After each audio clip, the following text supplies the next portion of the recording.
China ने recently अपने export numbers release किए हैं और ये नंबर सच में बताते हैं कि चाइना इंडिया से आज की डेट में ट्रेड में कितना आगे निकल चुका है। वर्ल्ड बैंक के ऑफिशियल डेटा के हिसाब से सिर्फ 2023 में चाइना ने 3.51 ट्रिलियन डॉलर्स के एक्सपोर्ट किए हैं और वर्ल्ड बैंक के ऑफिशियल डेटा के हिसाब से इंडिया की पूरी जीडीपी ही 3.5 ट्रिलियन डॉलर्स है। इसका मतलब इंडियन इकोनॉमी में पूरे साल में जितनी भी गुड्स एंड सर्विसेज प्रोड्यूस होती है उतने गुड्स तो सिर्फ चाइना एक्सपोर्ट कर देता है। अगर हम दोनों इकोनॉमीज को कंपेयर करें तो 2023 में इंडिया ने 779 बिलियन डॉलर्स के एक्सपोर्ट किए थे, वही चाइना ने 3.51 ट्रिलियन डॉलर्स के एक्सपोर्ट किए थे। तो वर्ल्ड बैंक के ऑफिशियल डेटा के हिसाब से 2023 में इंडिया की जीडीपी 3.51 ट्रिलियन डॉलर्स थी, जहां चाइना की जीडीपी 17.7 ट्रिलियन डॉलर्स थी। मतलब चाइना इंडिया से 5 गुना बड़ा है। लेकिन अब क्वेश्चन ये आता है कि जीडीपी होता क्या है और हम एक कंट्री का इकोनॉमिक आउटपुट कैसे मेजर कर सकते हैं। फॉर एग्जाम्पल, मैंने लंदन में कॉफ़ी खरीदी। इस कॉफ़ी का प्राइस था 5 पाउंड्स, तो ये 5 पाउंड्स भी यूके की जीडीपी में ऐड होगा।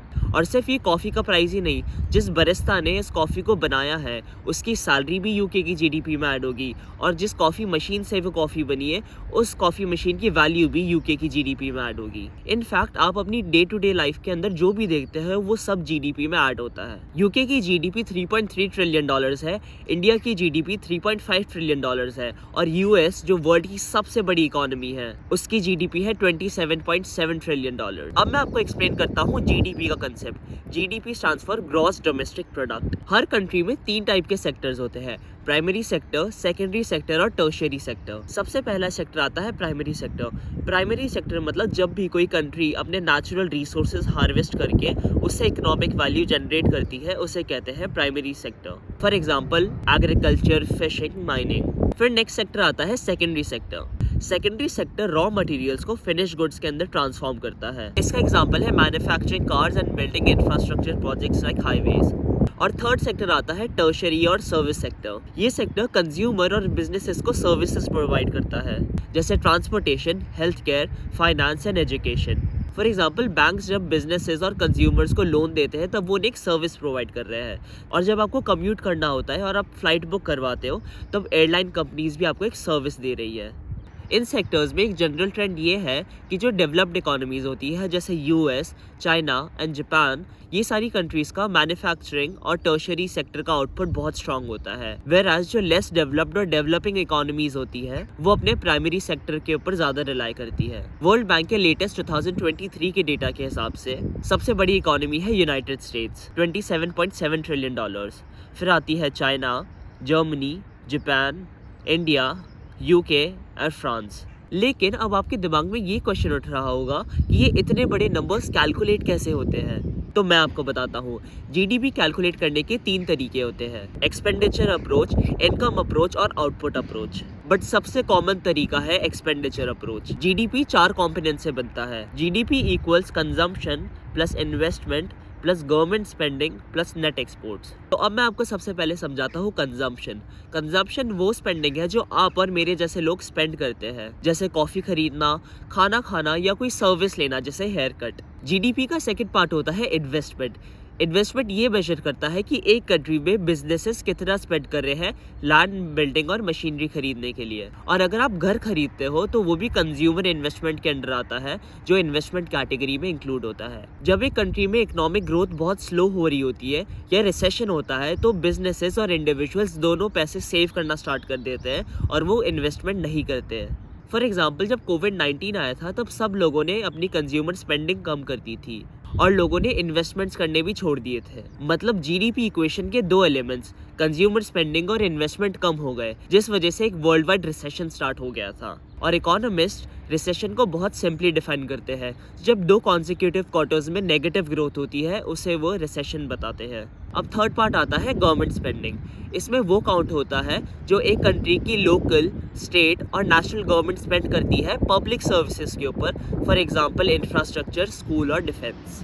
गवर्नमेंट स्पेंडिंग हर कंट्री में अलग होती है, लेकिन 2023 के आईएमएफ के ऑफिशियल डेटा के हिसाब से फ्रांस की जीडीपी का 57% सिर्फ गवर्नमेंट स्पेंडिंग से आता है और इटली और यूके की गवर्नमेंट भी बहुत स्पेंड करती है। वेयरएज इंडिया की जीडीपी का सिर्फ 29% आता है गवर्नमेंट स्पेंडिंग से। और जीडीपी का लास्ट पार्ट है नेट एक्सपोर्ट्स।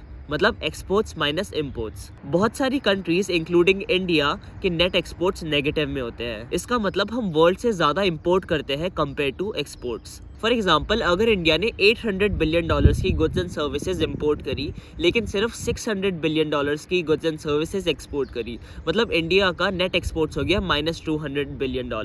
एक कंट्री इकोनॉमिकली कितना अच्छा परफॉर्म कर रही है इसको जनरली मेजर करते हैं जीडीपी ग्रोथ रेट से। GDP growth rate is percentage change in GDP over time.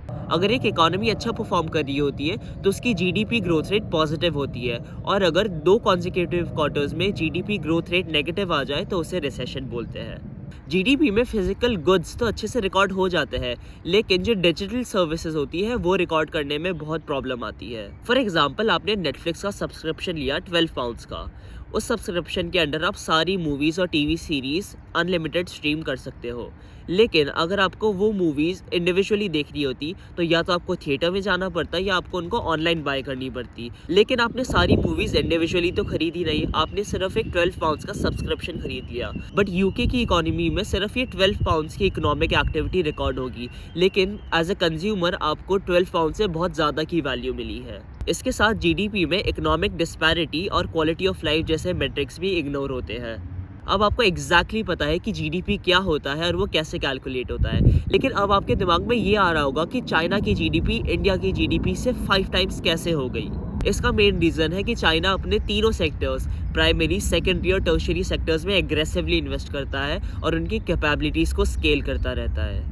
Plus क्योंकि चाइना एक मैच्योर्ड इकोनॉमी है, चाइना का most of the revenue tertiary और मैन्युफैक्चरिंग सेक्टर से जनरेट होता है। और अगर इंडिया को भी चाइना जैसे डेवलप होना है तो इंडिया को भी एग्रेसिवली इन्वेस्ट करना होगा ताकि वो प्राइमरी बेस्ड इकोनॉमी से टर्शियरी और मैन्युफैक्चरिंग बेस्ड इकोनॉमी बने। और जैसा मैंने आपको स्टार्टिंग में बताया था कि इंडियन इकोनॉमी जो एक पूरे साल के अंदर आउटपुट जनरेट करती है, उतना आउटपुट चाइना सिर्फ एक्सपोर्ट करता है। इसका मतलब जब तक इंडिया एक एक्सपोर्ट बेस्ड इकोनॉमी नहीं बनेगी तब तक हम चाइना से गैप कम नहीं कर सकते। लेकिन अब सवाल ये उठता है कि इंडिया की नई जनरेशन जैसे आप और मैं, क्या हम लोग रेडी है इंडिया को नेक्स्ट लेवल तक पहुंचाने के लिए? अगर आपको भी ये वीडियो इंसाइटफुल लगा और आप अभी तक देख रहे हो, then please consider subscribing. I will see you in the next video. Bye.